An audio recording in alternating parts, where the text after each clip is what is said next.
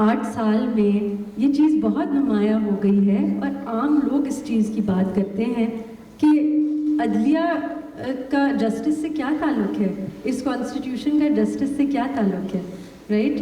And کیا ہے یہ سوشل کانٹریکٹ, اور یہ اسٹیٹ تو بلکہ لا اور کانسٹیٹیوشن کو بہت افیکٹولی انسٹرومنٹلائز کرتی ہے ہماری اپریشن کے لیے. اور اس کے اندر آپ جب سوشل اسٹرگلز موومنٹس کو آن دا گراؤنڈ ان سے بات کرتے ہیں تو وہ آپ کو یہی بتاتے ہیں کہ ایک بڑی انٹرسٹنگ پیراڈاکس ہے. وہ کہتے ہیں کہ ہمارے پاس چوائس ہی نہیں ہے کہ ہم لا سے انگیج کریں یا ڈس انگیج کریں. جب ہم ڈس انگیج بھی کرتے ہیں تو لا آ کے ہمیں واپس اپنے کوئرسو آربٹ میں گھیر لیتا ہے. اس کی operation is proviso, right, it is incessant. So اس کے اندر the note that I want to end on is کہ ابھی آپ کی بہت سی چھوٹی چھوٹی سوشل اسٹرگلز اور موومنٹس ہیں who are struggling on the ground, they are fire fighting. چاہے وہ عورت مارچ ہے, چاہے وہ ہوم بیسڈ ویمن ورکرز ہیں, چاہے وہ چائلڈ میرج کی ایڈوکیسی گروپس ہیں, جو بھی آپ دیکھ لیں وہاں پہ وہ کانسٹنٹلی فائر فائٹ کر رہے ہوتے ہیں اسٹیٹ کی اوپریشن سے, جو کہ عموماً لا اور کانسٹیٹیوشن کے تھرو ہی آتی ہے. So here there is a huge onus on legal bars, legal associations, lawyers کہ لا کے اگینسٹ ریزسٹنس, آرگنائز ریزسٹنس آنی ہے وہ لا کے تھرو ہی آنی ہے. اور کیا ہم as lawyers, as fellow lawyers اس بات پہ ذرا زیادہ گہرے طریقے سے سوچ سکتے ہیں کہ yes it's all very well کہ lawyers came on the street to support judicial independence, but when will we organize in favor of social justice? So I will stop right here and thank you so much for this opportunity. thank you so much. میرے خیال میں جہاں پر انہوں نے اختتام کیا ہے جس سوال سے, میں اسی کو کنٹینیو کروں گا. میں عابد ساقی صاحب کی طرف آگے بڑھوں گا, ان سے یہ سوال کروں گا کہ ہم نے تمام تر حکومتوں کے اندر دیکھا پچھلے 70 سال میں, آپ دیکھ لیں کہ کوئی بھی, اور خاص طور پہ جو موجودہ جو جمہوری دور جسے ہم کہتے ہیں, کہ اس کے اندر بھی صحافیوں پر قدغنیں لگیں, اس کے اوپر بھی انفورسڈ ڈسپیرنسز کا جو مسئلہ ہے وہ ہمارے سامنے آتا رہا کہ بڑی تعداد کے اندر جو لوگ ہیں انہیں ابڈکٹ کیا جاتا رہا. اس کے ساتھ ساتھ ہم دیکھتے ہیں کس طرح سے پولیٹیکل وکٹمائزیشن جو ہے وہ اپوزیشن کے لوگوں کے ساتھ ہوئی. سو یہ نظر آتا ہے کہ چاہے جمہوری ادوار ہوں یا ڈکٹیٹرشپ ہو, جو پاکستان کے اندر فنڈامنٹل رائٹس کا کویشچن ہے وہ ہمیشہ سے ہی بہت ہی انڈر اس طرح سے ڈسکشن رہا ہے کہ امپلیمنٹیشن کے اعتبار سے جو فنڈامنٹل رائٹس ہیں ان کی سٹیزنز کی کسی قسم کی پروٹیکشن نہیں ہے. تو میں آپ سے یہ سوال کرنا چاہتا ہوں کہ جو فنڈامنٹل رائٹس کی پروٹیکشن کی بات ہے اور ان کی جو امپلیمنٹیشن کی بات ہے, اس میں جو آپ سمجھتے ہیں بار ہے, وکلاء کی جو ایسوسیشنز ہیں, بار ایسوسیشنز ہیں, ان کا کیا کردار رہا ہے ہسٹوریکلی ان کو انفورس کروانے میں فنڈامنٹل رائٹس کی امپورٹنس کے حوالے سے, کہ کس طرح سے ان کی امپلیمنٹیشن ہو سکتی ہے, جو اس طرح کے ولنریبل لوگ ہیں انہیں کس طرح سے ڈیفینڈ کیا جا سکتا ہے. اور میرا دوسرا سوال آپ سے اسی کے ساتھ تھوڑا سا کنیکٹڈ ہے کہ تمام تر پولیٹیکل پارٹیز یہ بات کرتی ہیں کہ جی ہم اکاؤنٹیبلٹی کریں گے, لیکن جن اداروں کی اکاؤنٹیبلٹی ہونی چاہیے, یعنی کہ اکراس دا بورڈ جو اکاؤنٹیبلٹی کی بات ہے, وہ بیوروکریسی ہو, وہ ملٹری جنرلز ہوں, وہ پولیٹیشینز ہوں, تو ہمیں نظر آتا ہے کہ وہاں پر ایک ادارے کی اکاؤنٹیبلٹی پہ آ کے سب خاموش ہو جاتے ہیں. تو کون سی ایسی آپ کو لگتا ہے کہ اس حوالے سے کوئی کانسٹیٹیوشن ڈیولپمنٹ ہونی چاہیے, اور بطور سیاسی کارکن آپ اس کو کیسے دیکھتے ہیں کہ جو کراس دی بورڈ اکاؤنٹیبلٹی ہے یہ کیسے انشور کی جا سکتی ہے تاکہ جو اصل میں جمہوری روایات ہیں ان کو مضبوط کیا جا سکے. سو یہ میرے دو آپ سے سوال ہیں, آپ ان کو ون بائی ون آنسر کرنے کی کوشش کریں. تھینک یو ویری مچ. شکر گزار ہوں میں جناب جو تشریف لائے ادھر, آرگنائزرز کا بھی, کہ انہوں نے یہ تھنک فیسٹیول کو ایک ریگولر بیسس پہ اس کو کنوین کر رہے ہیں. جو پہلی بات ہے اس کو اگر ہم تھوڑا سا تاریخی تناظر میں دیکھیں تو جو ہماری اسٹیٹ یہ گورنمنٹ آف انڈیا ایکٹ 1935 تھا, جس کے تحت یہ چلائی جا رہی تھی after the second world war, جب یہ ڈومینین سٹیٹس اس کو ملا پھر انڈین انڈیپینڈنس ایکٹ 1947 کے تحت، تو گورنمنٹ آف انڈیا ایکٹ 1935 کو ہم نے as a law and legal regime inherent کیا، اور وہ ایک جو کلونیل اسٹرکچر تھا اسٹیٹ کا اور ہمارے جو لیگل آرڈر کا، وہ اسی طرح ہم نے انہیرٹ کیا without questioning anything and without amending anything. اس کے بعد پھر 56 تک تو 9 سال آئین ہی نہیں بنایا، اور 62 میں آئین بنا، اور وہ آئین بھی ایک ایگزیکٹو آرڈر کے تحت بنا۔ That was not the people's will, that was not the people will in any way. وہ ایک ملٹری ڈکٹیٹر نے چند لوگوں کے ساتھ بیٹھ کے اپنی کنسالیڈیشن آف پاور کے لیے اور پولیٹیکل پروسیس کو ملیٹرائز کر کے کس طرح ریاست کو چلانا تھا، اس کا ایک وہ طریقہ کار تھا۔ پھر 73 کے آئین میں آپ دیکھ لیں کہ اس میں بھی بہت ساری کنسنسس نہیں تھا۔ National Awami party was not consenting to various provisions of the constitution at that time, انہوں نے بائیکاٹ بھی کیا، اور وہ بھی بہرحال 1973 کا کانسٹیٹیوشن بھی by any stitch of imagination کی not be called a collective will of the people, that was not a consensus document, لیکن وہ آ گیا، چل رہا ہے۔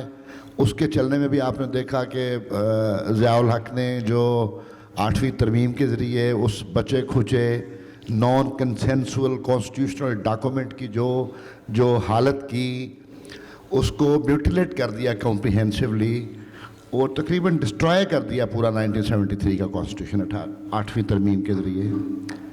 پھر اس کے بعد دیکھیں کہ مشرف نے آ کے اس کو لیگل فریم ورک آرڈر کے تحت آ کے اس کی بھی حلیہ بگاڑ کے اپنی مرضی سے اس کو ٹیمپر کیا اور اس کو چلانے کی کوشش کی۔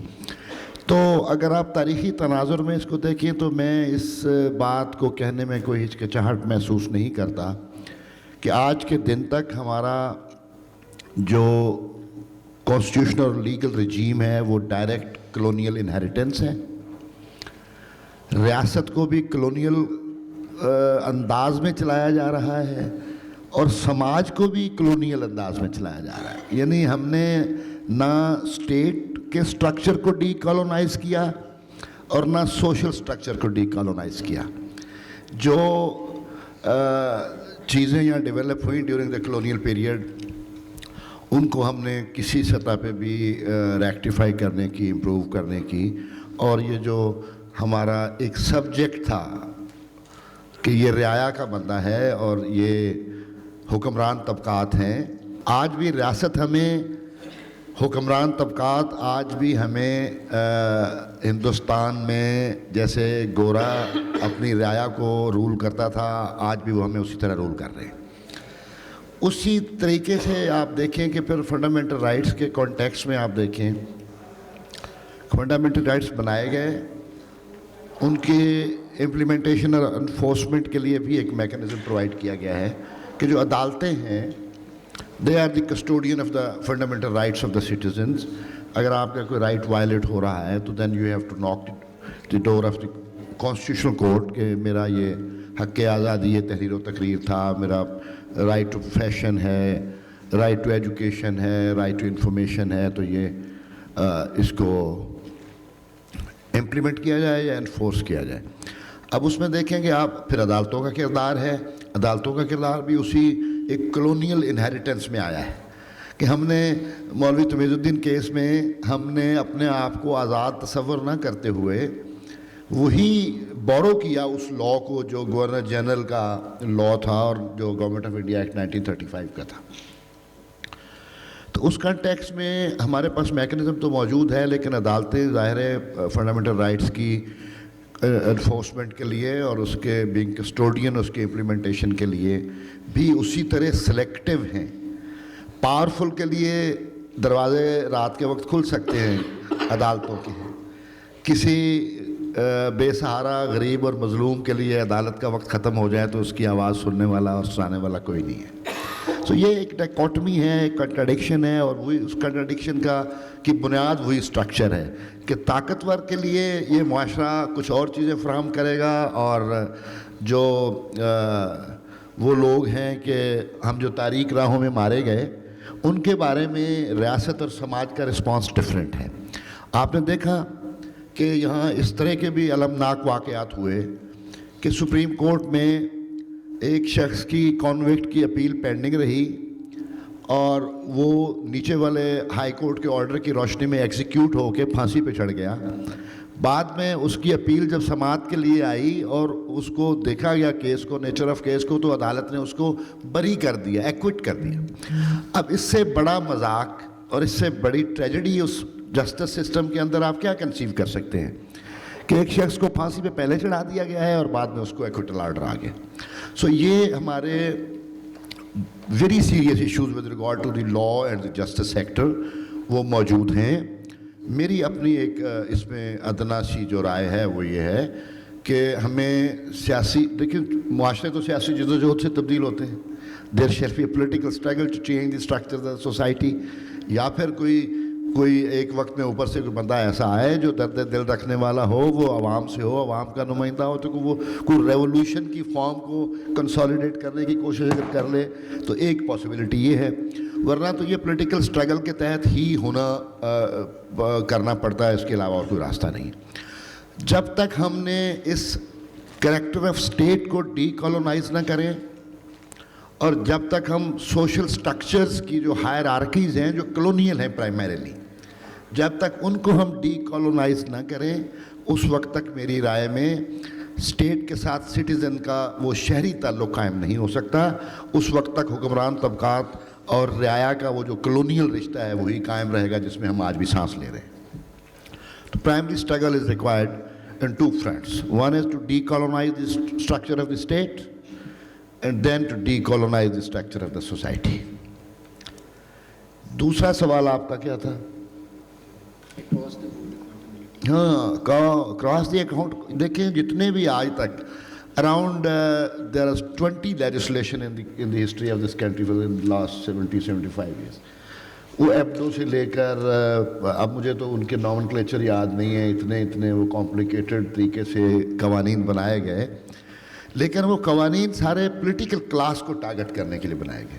ہماری یہ بھی ایک ہسٹری رہی ہے کہ ہم نے جو بھی لا آف اکاؤنٹیبلٹی بنایا ہے وہ پولیٹیکل ڈسینٹ کو روکنے کے لیے اور اس کو سپریس کرنے کے لیے بنایا ہے, یا فریڈم آف ایکسپریشن کو روکنے کے لیے بنایا ہے.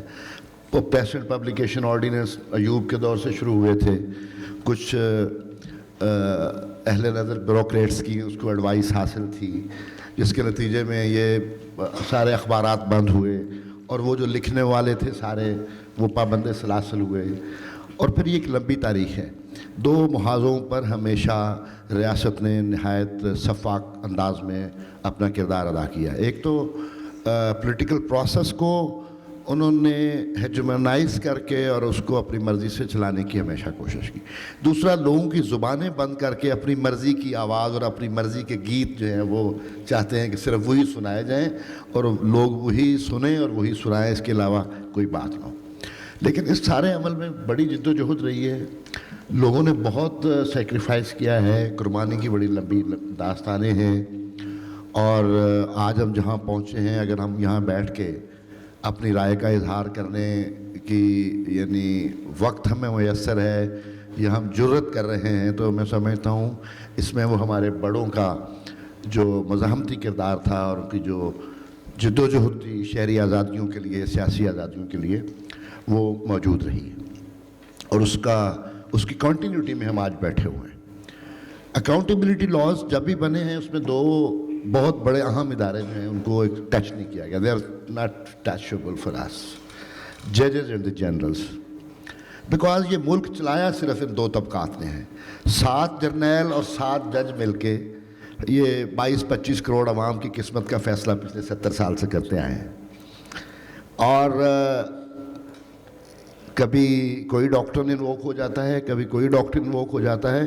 اسی لیے ان کو اکاؤنٹیبلٹی کے پروسیس سے باہر رکھا گیا ہے کہ وہ ان کو پریویلیج رکھا گیا ہے کہ ان سے کام لینا ہے. اس ریاست نے, اس ڈیپ اسٹیٹ نے ان سے کام لینا ہے.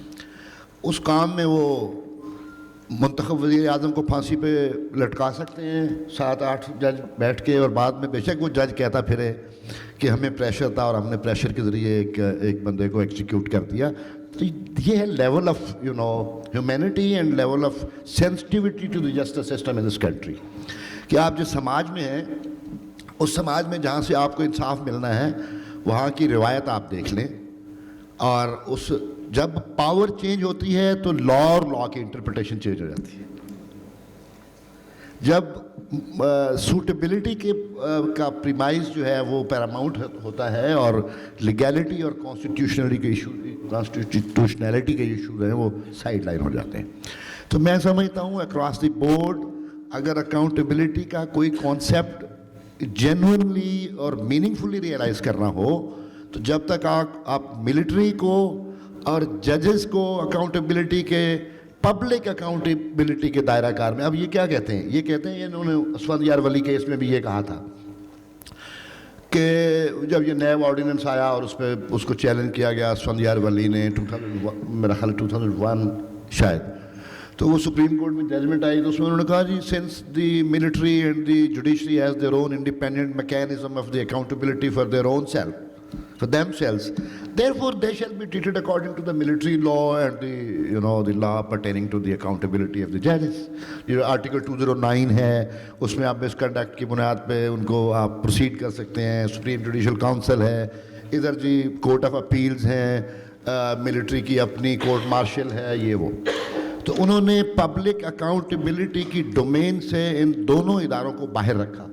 یہ نیشنل اکاؤنٹیبلٹی آرڈیننس میں انہوں نے کہا جی کہ ان کو آپ ٹچ نہیں کر سکتے. This is a genuine question which you have raised and I support your question in the sense کہ اس وقت تک اکراس دی بورڈ اکاؤنٹیبلٹی کا کوئی میننگ فل ریئلائزیشن نہیں ہو سکتا جب تک آپ ان دو طبقات کو پبلک اکاؤنٹیبلٹی کے کسی لیگل رجیم میں لے کے نہ آئیں. اور پبلک اکاؤنٹیبلٹی کا legal regime can be the parliamentary committee, can be the citizens tribunals اور the people's courts, or you can conceive any idea to realize the genuine and meaningful accountability. Otherwise تو پھر آپ دیکھ رہے ہیں, میں بھی دیکھ رہا ہوں کہ ایک شخص آ رہا ہے تو اربوں سمیٹ کے جا رہا ہے, ایک شخص آ رہا ہے تو اس کے جزیرے اس کو یعنی وہ خرید رہا ہے. اب یہاں لوگ نان شبینہ کو ترس رہے ہیں, یہاں یعنی فلڈ وکٹمز کو شیلٹر پرووائڈ کرنے کی اسٹیٹ کی کیپیسٹی نہیں ہے, یہاں بچے بیکاریوں کی طرح ٹریفک سگنلز پہ کھڑے ہماری انسانیت کا مذاق اڑا رہے ہیں, ایجوکیشن کے رائٹ نہیں ہیں بچوں کے, لائیولیہڈ کے رائٹ نہیں ہیں, نوجوان بے روزگاری اور انمپلائمنٹ کی وجہ سے ایک ان اینڈنگ ڈپریشن کی فیز میں ہے, اور پھر اس پاورٹی سے ایک خاص قسم کا سائیکل آف وائلنس جو ہے وہ جنریٹ ہو رہا ہے. But we are not concerned about these things, we are to build and create our own empires. تو میرا خیال ہے یہ سسٹم جو imperial monopolising of the assets and the sources of the people and the state, یہ اسی وقت ممکن ہے کہ اس کی اکاؤنٹیبلٹی ہو جب ان اداروں کو آپ پیپلز اکاؤنٹیبلٹی کے کسی رجیم میں لے کے آئیں گے. ادروائز تو پھر یہ ہے کہ یہ اس ملک کے حکمران طبقات ایک دوسرے کو جو ہے وہ اس کی بیک اسکریچ کرتے رہیں گے, وہ دوسری بیک اسکریچ کرتے رہیں گے, اور ہم تھنک فیسٹیول کنوین کر کے ان کی مذمت کرتے رہیں گے. Thank you very much.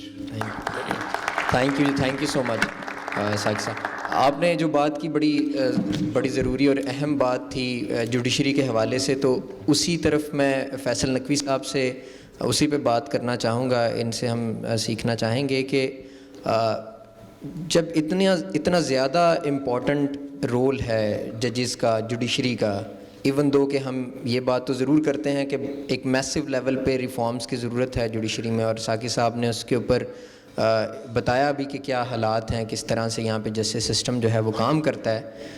Even though reforms یا سسٹم کو تبدیل کرنے یا جوڈیشری کے اندر ریفارمز کے بعد اس کے علاوہ جو بات ہو سکتی ہے فی الوقت, اور جس کے اوپر بڑی ڈیبیٹس بھی رہیں, جس کے اوپر پچھلے دنوں میں بڑی لڑائی بھی رہی, وہ ججز اپوائنٹمنٹس ہیں کہ کیا سلیکشن کا کرائیٹیریا ہے, کیا کوئی خاص فیملی سے تعلق ہونا, کیا سینیورٹی کا پرنسپل مد نظر رکھا جائے گا, کون سا ایسا کرائٹیریا ہے, کیا ایسا سلیکشن کرائٹیریا ہے جس پہ ججز کی اپوائنٹمنٹ ہوتی ہیں؟ تو اس کے اوپر, اس سارے پروسیس کے اوپر فیئر کس طرح سے بہتر بنایا جا سکتا ہے, اگر اس پہ آپ روشنی ڈالنا چاہیں, اس پہ بات کریں. اور دوسرا میرا سوال جو ہے وہ اس حوالے سے ہے کہ چونکہ یہ کثیر القومی ملک ہے پاکستان جو ہے, اس میں مختلف قومیتیں جو بستی ہیں, اور پاکستان کے اندر ایک بڑی لڑائی جو ہے وہ ڈیولوشن کی, آج بھی لوگوں کے حقوق کی وہ رہی ہے. تو کس طرح سے کتنا ضروری ہے ایک جمہوریت کے پنپنے کے لیے ملک کے اندر کہ جو ڈیولوشن ہے فزیکل بھی اور دوسری بھی وہ کتنی ضروری ہے؟ سو یہ دو سوال ہیں. آئی نو کہ دونوں علیحدہ علیحدہ, ان کا آپس میں اس طرح سے کوئی لنک نہیں ہے, لیکن یہ بڑے اہم سوال ہیں. میں چاہتا ہوں کہ آپ ان کو ضرور ایڈریس کریں. Thank you. Thank you. I'll get to those two questions, but let me just try and set out some background first. Because آج کا موضوع جو ہے, that is 50 years of evolution of the constitution. تو اس سوال یا اس موضوع کے پیچھے جب بندہ سوچتا ہے تو ایک you get the impression کہ the expectation is کہ جی میں پہلے کہوں کہ جی 50 سال سے آئین ہے, ہم لٹ گئے, ہم برباد ہو گئے, ہم ابھی تک ڈی کالونائز نہیں ہوئے, اس آئین کو جا کے پھینک دیں, کوڑے میں پھینک دیں, کوئی نیا نظام لے آئیں اور سارے ہمارے معاملے جو ہے نا وہ حل ہو جائیں گے. تو my first sort of response, and maybe that's a straw man argument, is کہ we don't need to put all of our faith in constitutions. Constitutions are useful, but they're not all encompassing. They don't fix your problems. تو اس میں ایک an American judge بڑے مشہور تھے, جج learned hand, اور انہوں نے کہا تھا کہ freedom lives in the hearts of men, کہ آزادی جو ہوتی ہے وہ لوگوں کے دلوں میں رہتی ہے, اور جتنی دیر وہ وہاں پہ زندہ رہتی ہے اس کو کسی قانون, کسی آئین, کسی اور چیز کی ضرورت نہیں ہوتی, اور جب وہ وہاں پہ مر جاتی ہے تو پھر اس کے بعد کوئی آئین, کوئی قانون, کوئی جج اس کو زندہ نہیں کر سکتا. So let's start with that premise کہ ultimately we are the guarantors of our own rights. We have to fight for them and we have to get what we can. دوسرا میرا پوائنٹ یہ تھا کہ ایوولوشن کو is an important issue as a constitutional lawyer, and I'm مریم صاحبہ بھی لکھتی ہیں ان پہ, اس موضوع پہ, اور عابد صاحب بھی اس پہ لکھتے ہیں اور بحث بھی کرتے ہیں. ایز اے پریکٹسنگ لائر جب آپ عدالت میں جاتے ہیں کسی کانسٹیٹیوشنل پوائنٹ پہ, تو آپ کے پاس ایک, ہم نے خود ایک کتاب بنائی ہوئی ہے, اس میں 1935 کا گورنمنٹ آف انڈیا ایکٹ ہے, اس میں 1956 کا کانسٹیٹیوشن ہے, اس میں 1962 کا کانسٹیٹیوشن ہے, اس میں 72 کا انٹرم کانسٹیٹیوشن ہے, اس میں 73 کا اوریجنل کانسٹیٹیوشن ہے, اس میں 8th امینڈمنٹ ہے, اس میں 19th امینڈمنٹ ہے, اور اس کے بعد آج کا جو کرنٹ کانسٹیٹیوشن ہے وہ ہے کہ ایک کاغذ کو آپ, ہوتا یہ تھا کہ پرانے زمانے میں کہ جو لکھنے والے جو ہوتے تھے, کیلیگرافرز جو تھے, وہ اس کو صاف کر کے اس کے اوپر دوبارہ لکھ دیتے تھے. So you would wipe out the words, you write again, and you can see the shadows of the earlier words. تو ہمارے جو الفاظ ہیں جب ہم ان کو سمجھنے جاتے ہیں جو آئین میں ہیں, ہم ہمیشہ کسی پرانے قانون کو دیکھتے ہیں کہ اس کا کیا مطلب تھا. So decolonization of the constitution I think is a political issue. The text itself can serve anybody. Then I'd make a more practical point, and this applies to all laws, not just constitutions. میں آپ کو مثال یہ دوں گا کہ جس طرح ہم گھر بناتے ہیں. جب آپ گھر بناتے ہیں تو سب سے پہلے جو آپ کسی آرکیٹیکٹ کے پاس جاتے ہیں, آپ سے کہتے ہیں جی مجھے نقشہ دے دیں. وہ نقشہ دیتا ہے کہ جی ادھر 2 کمرے ہیں, ادھر یہ ہے, لابی ہے, فلانا ہے, ایٹسیٹرا. آپ کہتے ہیں بالکل ٹھیک ہے, یہ مجھے بہت پسند ہے, دس از پرفیکٹ. اس کے بعد آپ چیز اس کو بناتے ہیں, when you see it, مطلب کہ ان 3 ڈائمینشن, جب آپ اس کے گھومتے ہیں تو وہ چیز بالکل فرق نظر آتی ہے آپ کو. کہتے ہیں یار ادھر تو یہ دروازہ تو یہ غلط ہے, ادھر سے میں اس کمرے میں نہیں جا سکتا, یہاں پہ دھوپ رک رہی. تو آپ پھر اس کو بدلتے ہیں, اور اس کے بعد جو وہ چیز ختم ہوتی ہے اور جب آپ اس میں رہتے ہیں تو پھر اس میں سے مزید آپ کو چیزیں ملتی ہیں, اور پھر آپ کو بدلنا پڑتا ہے تاکہ وہ آپ کو وہ فٹ کرے وہ چیز. تو اسی طرح سے آپ اس کو سمجھیں کہ وہ جو یہ آئین ہے, it is a map. What you build on it, the practices that you have, the way that you inform it is something that you have to continuously fight on a day-to-day basis to make sure it works. اب اس evolution میں, اب یہ 2 points جو انہوں نے raise کیے ہیں, I'll come to each of them, but let's deal with, let's say, devolution first. Devolution is a very big point because Pakistan is, مطلب کہ اس فیڈریشن آپ نے سنا ہوگا